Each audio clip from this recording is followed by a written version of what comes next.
Hey there, wrestling fans! Welcome to another Pay-Per-Viewpoint edition of the Smark Out Moment Smack Talk podcast. This is the WWE Great Balls of Fire 2017 post-show, where I'll be recapping what just transpired during the show and giving you my thoughts of everything that happened and all the other kind of review aspects that we usually go down here. My name is Tony Mango, your host as always.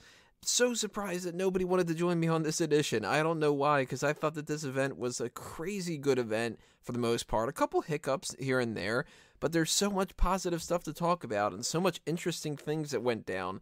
So shame on everybody else for not doing this. Goddamn, man. I'm excited to talk about all the things that I enjoyed about this one, because it's so rare where I can actually just predominantly talk about all the positives and stuff. I'm usually talking about all the negatives all the time, and it's very bothersome, but hey, it is what it is. I'm not gonna, say something's positive when I didn't like it, and I'm not gonna ignore the negatives and all that other kind of stuff, but it feels so good to be able to talk about so many positive things here. So that's the main focus tonight, is on all the good stuff, because there was a predominantly wider margin of good things than a couple of the negative things. We will talk about the negatives as well. A couple of misses in there, mostly hits. So the first thing we have to talk, of course, about is the pre-show. And unfortunately, that's one of the negatives. So don't mistake the negatives that I'm saying here as being an overall outlook for the night, because it totally wasn't the case. But the pre-shows are usually about the same. They're almost always entirely skippable, and the same thing was kind of happening here.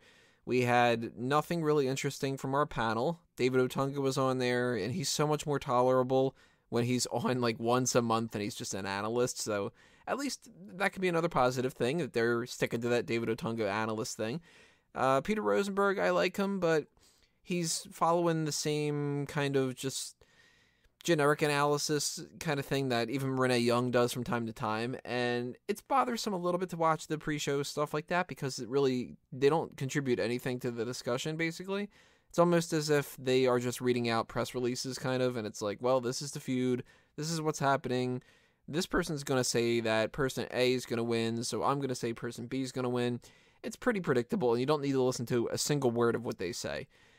Dana Brooke stopped in for a moment to talk about how Alexa Bliss and Sasha Banks don't like each other, which there's been a lot of speculation about that being legitimate heat recently, with people pointing out that Sasha Banks had broken Alexa Bliss's nose in NXT, and that they might just not get along backstage, and there's some things that point to that being a possibility, but it could all just be scuttlebutt. We don't know. Emma interrupted for a moment to say she needed to talk to Dana, and then nothing happened out of that. So that was kind of strange. And I'm assuming that they're going to pick this back up on Monday Night Raw. And if they don't, then I don't know why the hell they did it. But that was really nothing to report on. Same thing with Charlie Caruso and Paul Heyman in the social media lounge. That was basically just, how do you think that Brock Lesnar is going to win this match? And Heyman saying, well, because he's the beast, and he's going to win.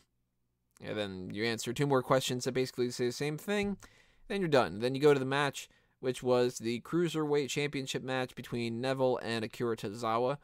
And it was okay. I mean, there really wasn't anything too bad about it, but it did have an awkward finish. And that was basically a low blow that Neville capitalized on and got a random pin from. And it just felt strange and underwhelming. So I wasn't really all that on board with it. I thought that these two could have done a better job. And I don't know if that's because they were on the pre-show, or if that's an overbooking kind of thing, or maybe they just don't have as good chemistry as I thought that they would.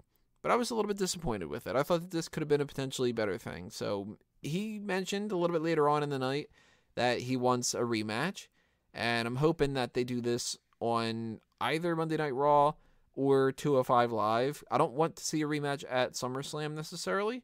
So I don't know. I mean, I don't know if I would go with Raw or 205 Live. Nobody watches 205 Live. So that's a downside. That's a problem, where if they did have a good match, nobody would pay attention to it. But then again, if you do it on Monday Night Raw, how many people are really going to pay that much attention to it anyway? Because it's a cruiserweight match. A lot of people use that for bathroom breaks. So really, which one's more advantageous? Do you do it on Raw, where there's more of an audience? Or do you do it on 205 Live, where it's the main event? I'm going to watch both. I watch both every single week, so it wouldn't matter to me, really, but I think that they deserve a better match, and hopefully they'll get that pretty soon. First match of the night was, as far as the main card goes, was Seth Rollins versus Bray Wyatt, which I thought it was fine. I don't like this feud at all, and I think that if they continue this, which it seems like they probably will, then I really kind of don't care all that much about it. But the match wasn't bad. It wasn't anything special. There really wasn't anything to praise, but there wasn't anything to complain about either. So if that was the opening curtain joker, man, I'm watching all over the place here. Yes, there was a curtain joker. A bunch of jesters came out, and they had the little lapel flower with the acid and stuff. That'd be a lot more entertaining at the very least. Seth Rollins versus Bray Wyatt was a curtain jerker, is the term. Yeah, SMRT, one of those smirt mercs. Yeah, that was fine enough for the first match of the night. And really, when it goes into comparison with some of the other feuds, where I was more invested in those other feuds, the fact that I didn't care about this one and it still came out pretty decent, I'm going to have to give it a little bit of a thumbs up on that one. Again, it wasn't anything really that great. I'm not going to be like clamoring to see a sequel match or something, but it could have been a lot worse, and it wasn't. Big Cass and Enzo Amore, here's something we got to talk about here. Big Cass, when he was coming out with Enzo Amore, we had a nice little rhythm there. My name is Enzo Amore, and I'm a certified G. All that other kind of stuff goes through the whole big spiel. That stuff, I'm still not used to Enzo just doing his own, and that throws me off a little bit. But when that's happening, we're all talking in the Megamaniacs chat about, oh man, I wonder what Big Cass's entrance is going to be like. Enzo goes on this elongated promo, which could have been better, I think. It wasn't his best, but, I wasn't too frustrated with it going that long. And then Cass's theme starts, and what the fuck are they thinking with this? This is horrendous. This is awful. It reminds me of Diesel's first theme, where Diesel eventually got a great theme. He had that whole truck at the beginning of it, and then it went into that kind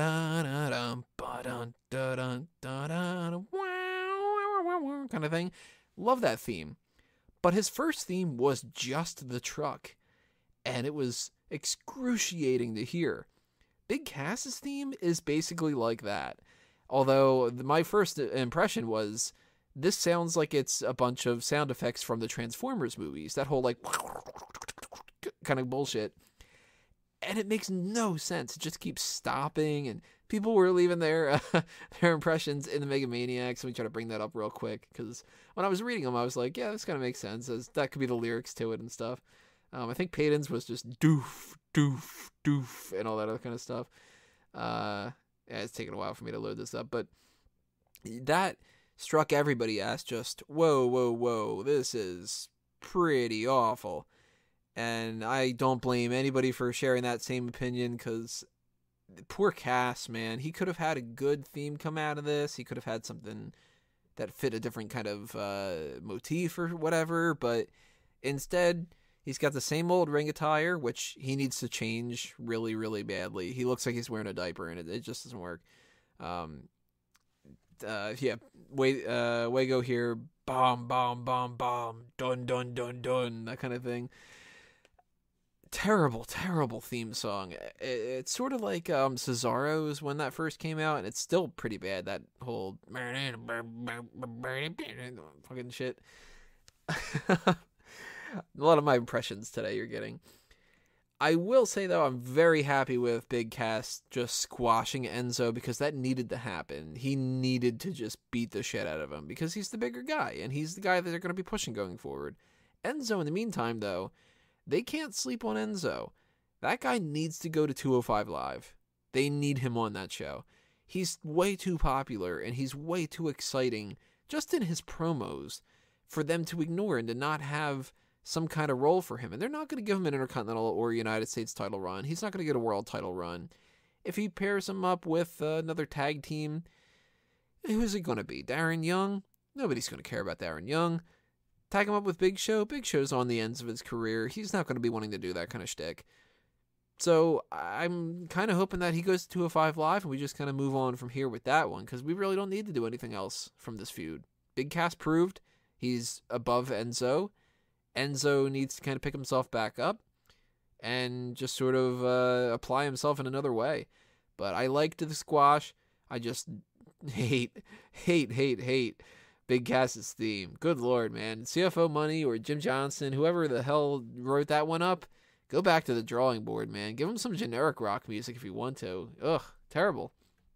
That moved us on to the 30-minute Iron Man match. Yeah, the 30-minute long match. It's a 1-minute battle royal. That was for the Raw Tag Team Championship between Cesaro and Sheamus against the Hardy Boyz, and I'll admit I was wrong about my prediction here. I thought that the Hardy Boyz were going to be picking up the titles, and it was a very good back and forth here and there for the 30 minutes. Blew by. I didn't think anything about the whole, like, oh man, it's got 26 minutes left, this is taking forever.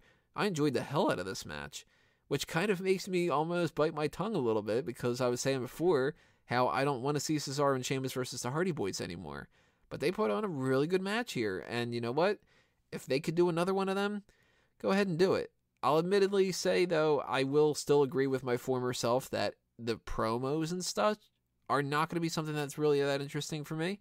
But the match itself, they've been pulling it off every single time. And I liked how this match started off with Sheamus just kicking off, I think it was Matt Hardy, kicking his head off with a brogue kick and getting a pinfall within the first 20 seconds or so.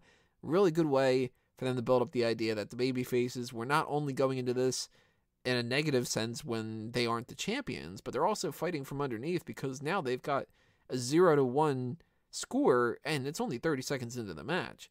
And the ending with the about like 20 seconds or so left and Cesaro stealing a pin, I don't know if I would have done that exactly, but it did kind of up the tension, and it got everybody going like, oh man, is he going to get another pinfall real quick, and then they're going to tie it up, and they're going to whatever.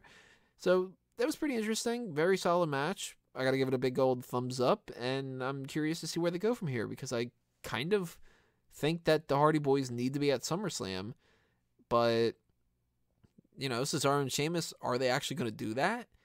Is Sheamus going to still defend the titles when he's filming that movie? Or does this go into a different direction where, I mean, we have, how many weeks do we have before SummerSlam? We've got 1, 2, 3, 4, 5, 6, 7, I think. 7 weeks? Is it the 27th? Is that SummerSlam? Let me double check that real quick, because that doesn't seem right to me. 6 or 7 weeks, though, I would assume, at the very least. We have, it is the 20th. So that would be 1, 2, 3, 4, 5. Yeah, 5, 6 weeks.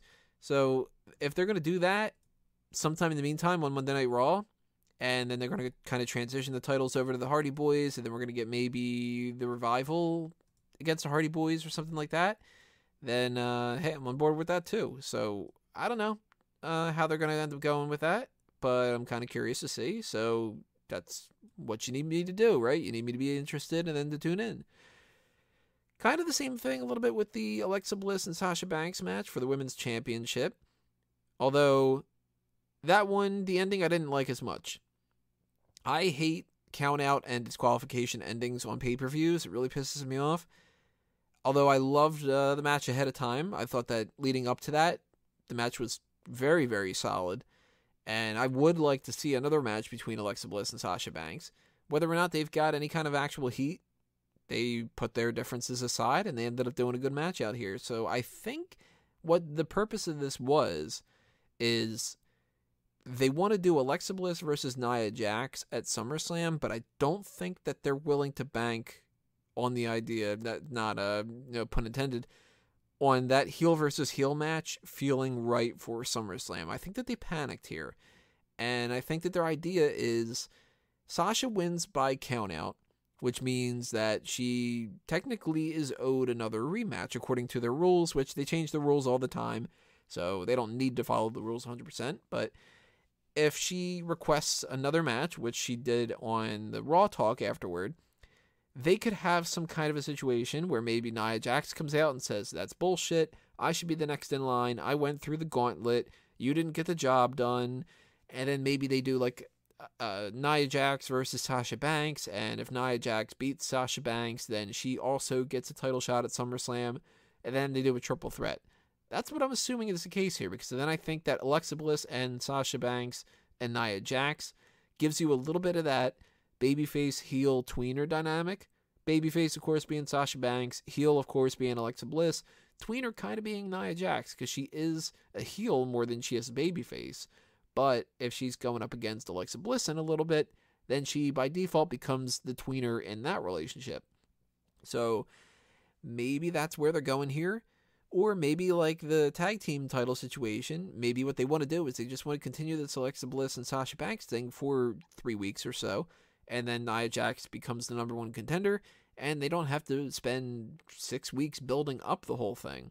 That could be a possibility. If it's a triple threat, I'm interested.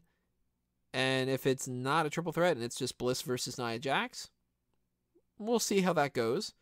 And if it's Bliss versus Banks with no Nia Jax, I think it's a mistake, which is weird for me to say because Nia Jax is one of my least favorite people on the roster right now. As far as men or women, I think that she's got so many problems with her. But I do kind of want to see her involved in this feud.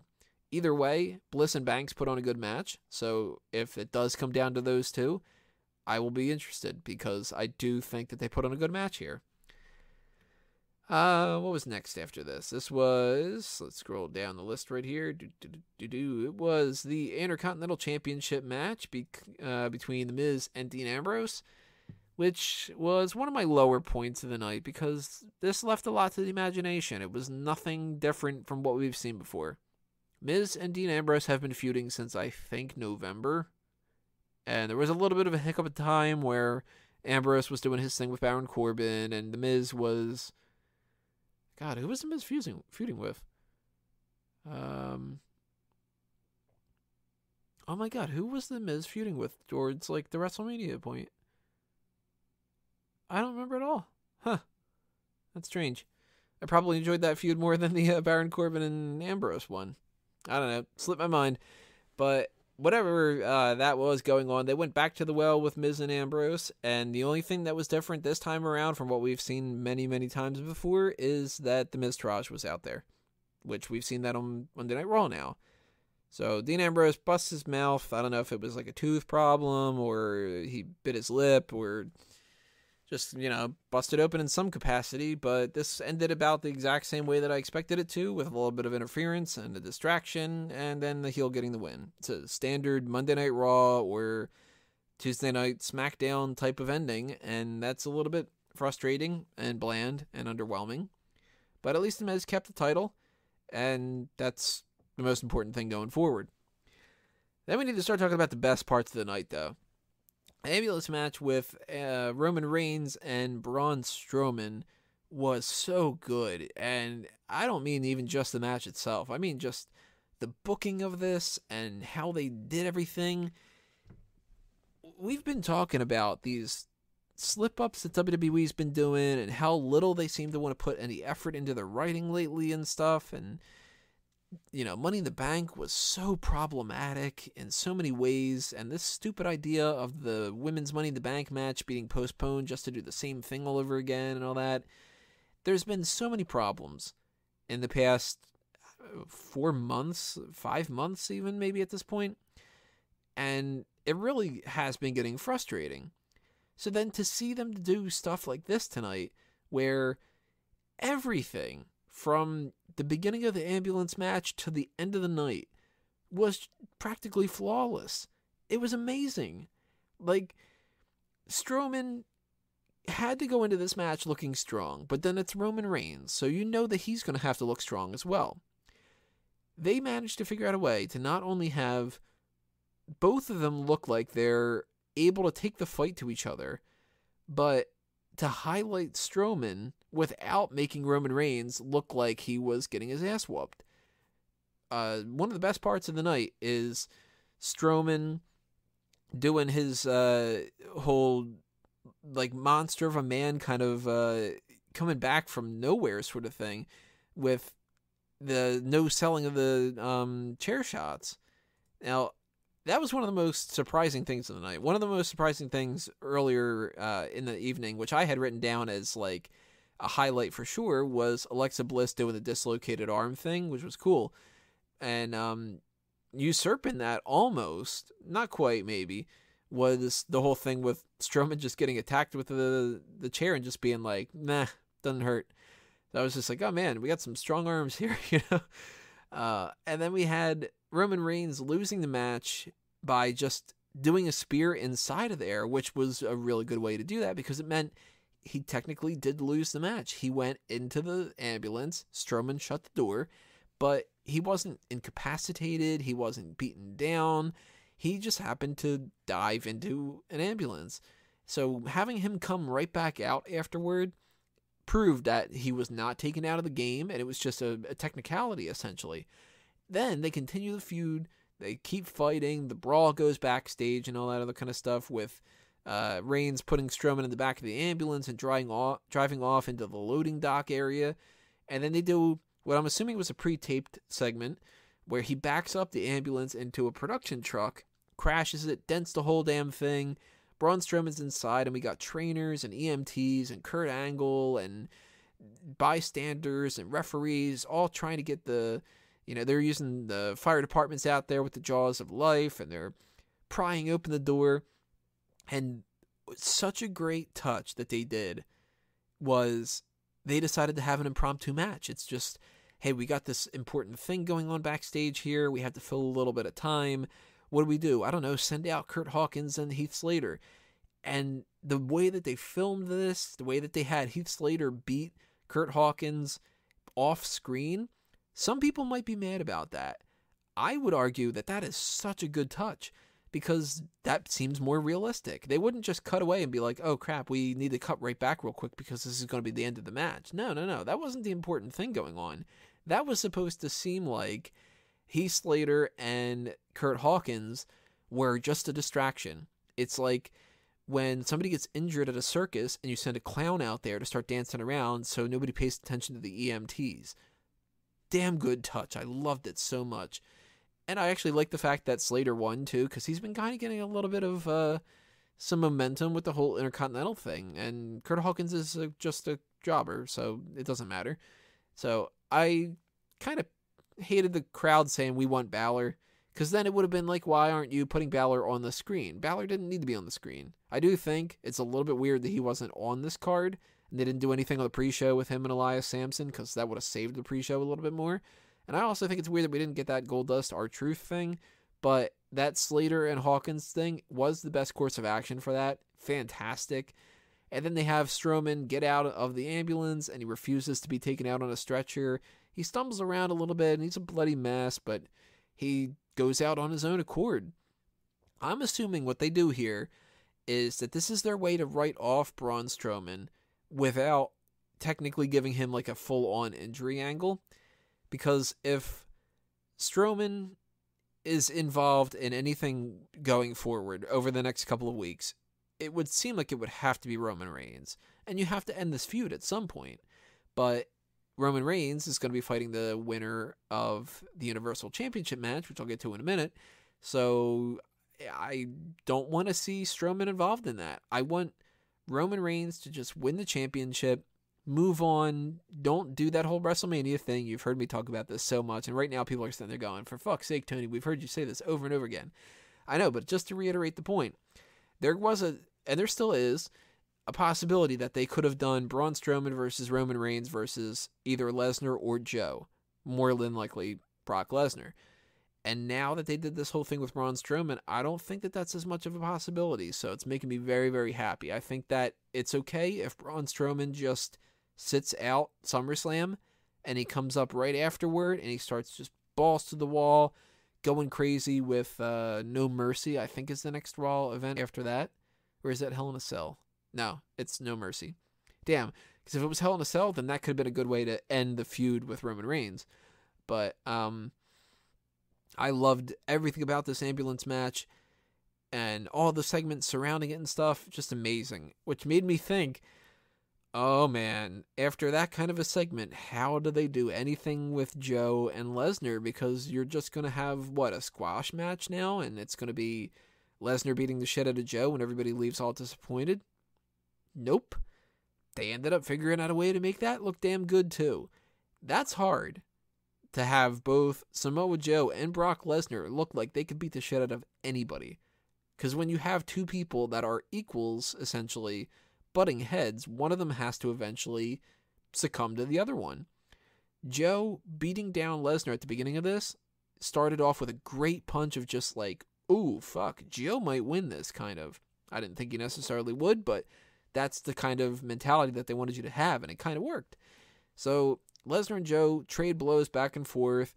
It starts looking like it could go one way, it could go the other way. Lesnar eventually retains via pinfall. Doesn't look like he wrecked him. Doesn't look like he barely survived either. It looks like these two were just evenly matched and they could go again. I would be okay with Brock Lesnar and Samoa Joe fighting again at WrestleMania this year. I know I had said before that I kind of wanted to see Braun Strowman against Brock Lesnar, and I still do. I still think that Braun Strowman should beat Brock Lesnar at WrestleMania next year. But if they were going to do Strowman against Lesnar at, say, Survivor Series, or, well, yeah, I guess you'd have to do it at Survivor Series. Maybe the Royal Rumble, but I really would rather just have those guys kind of involved in the Royal Rumble.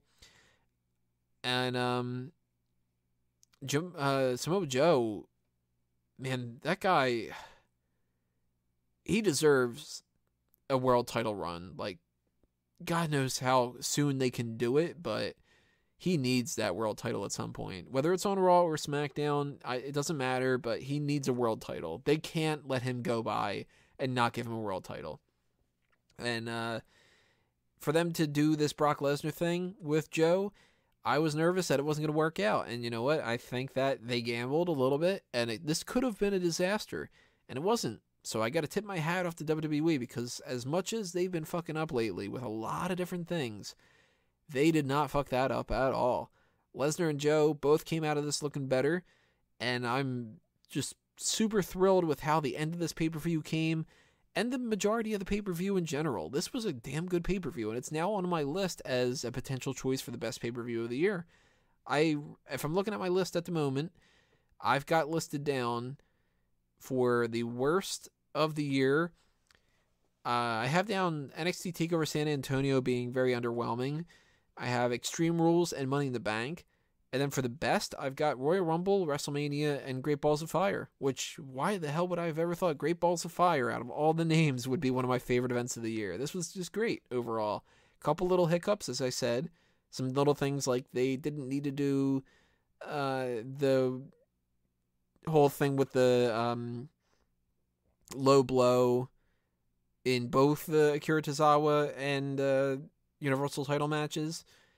They could have obviously changed Cass's theme and, you know, some things here and there and stuff like that. But if my biggest complaint of the night was The Miz and Ambrose together seemed like it's everything that we've seen before, but wasn't really necessarily bad, and then I've got so many other things to praise, then that's a damn good pay-per-view.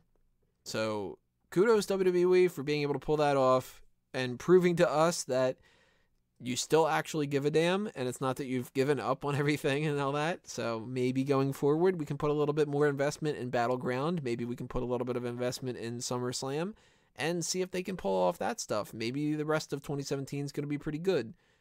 Big middle chunk of 2017 has been a huge struggle. Maybe this is the sign that we're heading in a good direction here.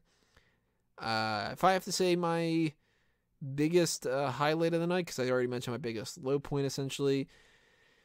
The biggest highlight... Well, this isn't my biggest highlight by far, but it's another thing I wanted to mention, too, as far as highlights go. Charlie Caruso at one point does a little interview, and she says, all right, well, back to you guys. Keep doing that, WWE. Don't continue with this fucking thing where the interviewers just sort of stare off into the distance holding the microphone and waiting until it fades out. Don't do that. They did a good job with the Caruso switching back to the panelists. They did a good job with this whole Slater and Hawkins thing. So it's just, they were all smart today. All the writers and all the officials and all the bookers and stuff, they were all smart. And I guess my biggest highlight is just the way that they handled the ambulance match. Handled. That should be a word now. So let me know what you guys had to think about this pay-per-view. Where do you think we're going forward with all the different feuds that are happening? What is going to be happening for SummerSlam? What are you excited for? What are you not excited for? All the other ideas you have, keep the discussion going in the comments section below on YouTube. If you're listening on iTunes or Stitcher, go to either the YouTube page or the page on smarkoutmoment.com where this is posted and put your comments there. Make sure to follow us on Facebook and Twitter. Hit that subscribe button on YouTube and that little check and the bell for the notification squad. Oh God, I said notification squad. I've been hearing so many YouTube channels say that lately, and I've told myself I wouldn't say that, and I instinctively just said it right then. Ugh. Don't, that's not going to be a thing, everybody. I'm not going to start saying that. Do that. The notification thing. Do that thing. That's what it boils down to. Give us a little thumbs up on the video, too, if you want to share your support. And make sure you keep checking smarkoutmoment.com for all the other content that we've got. As far as the Smack Talk side of things, the next thing you'll be hearing from me is going to be the hot tags. I'll be recording that tomorrow night after Monday Night Raw, or technically after the WWE 24 special Curt Angle, because that is something that I'm going to incorporate into the hot tags. And then maybe the Ask Him, if that's going to continue, because I mentioned before, it's a possibility that I'm going to be getting rid of that segment. Just doesn't get enough hits, and it's not necessarily worth my time, and I don't really enjoy doing it all that much, and I don't think that you guys really enjoy it all that much either. So I'm trying to figure out another way to sort of do that, and if you have any suggestions, leave them in the comments below, because I still do like the Did You Know, and it's more so, I don't really want to do all the recording of the same information all over again with the rest hold stuff, and I hate doing the Ask Him. I like picking the comment of the week, so maybe we'll incorporate that some way with like the Megamaniacs on Facebook, and maybe the Ask Him can be a new feature on the website just to get a little bit more discussion going on there. Maybe it'll be on the Facebook page. If you have any suggestions, of course, as I mentioned, then toss them my way. Let's see how we can kind of incorporate this into other facets of that. And I don't know what the main event is going to be this week. I didn't have anything necessarily planned. It could be something about the Mae Young Classic, since we're going to be recording a couple episodes of that in the next few days. Maybe if enough spoilers come out, we'll do some kind of a bracketology kind of thing or something. Although I don't really know much about these people, so maybe not. Yeah, that's probably not a good idea. Yeah, I don't know. Yeah, I can't think of anything off the top of my head. So again, if you have any suggestions, leave them in the comments below of what you'd like to see, and we'll figure that out either by Wednesday or by Friday, by hook or by crook. Some kind of main event will happen, so stay tuned for that by hitting that subscribe button and all the other kind of stuff like that. And in the meantime, that's it for now. Thanks for listening, everybody. See you next time. This has been another Smark Out moment, and I'm being counted out.